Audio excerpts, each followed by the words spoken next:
All right. Before we before we take a vote on this, I feel compelled to speak to it as well. One of the things I've repeatedly said in my comments about the pandemic is that we've been failed at the federal level by the President of the United States. Some of you refer to the fact that we don't have sufficient personal protective equipment to protect our first responders and our healthcare workers, not to mention our folks in streets and sanitation and other essential services. And that's, of course, because we didn't have sufficient attention to the challenges that the epidemic was going to present to our country early on.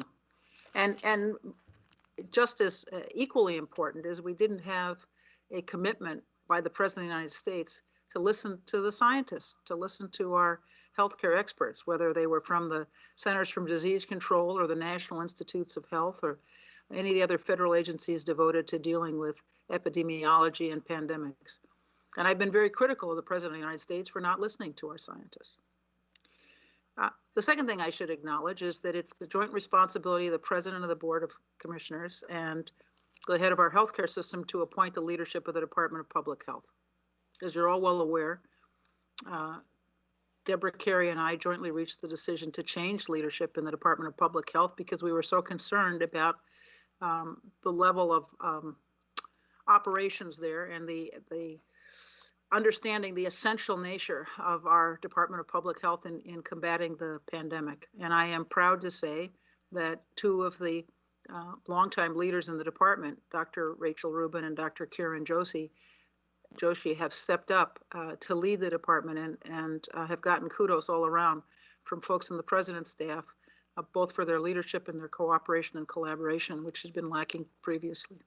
So I acknowledge that Dr. Rachel Rubin and Dr. Kiran Joshi are folks that I supported to lead the Department of Public Health. It'd be very discouraging to me if, as I am criticizing the President of the United States for not listening to our scientists, to our healthcare experts, to our epidemiologists, to the folks who are responsible for trying to help this country deal with pandemics, not just in our country, but around the world, that if I criticize him for not listening to the scientists, it's discouraging and dismaying that we wouldn't listen to our own scientists, our own public health experts about what the appropriate policy is to pursue here. And Dr. Rachel Rubin made it quite clear early on what the appropriate response is. And finally, let me just say, I don't see how anyone who understands the endemic nature of racism in this country and the discrimination that Black and brown people have experienced will assume that this resolution is somehow going to be immune from that discrimination and endemic racism. So for those reasons, there's no way in which, first of all, I wouldn't choose to speak to this matter, and secondly, that I would encourage anyone to support it. Would the clerk please take the roll?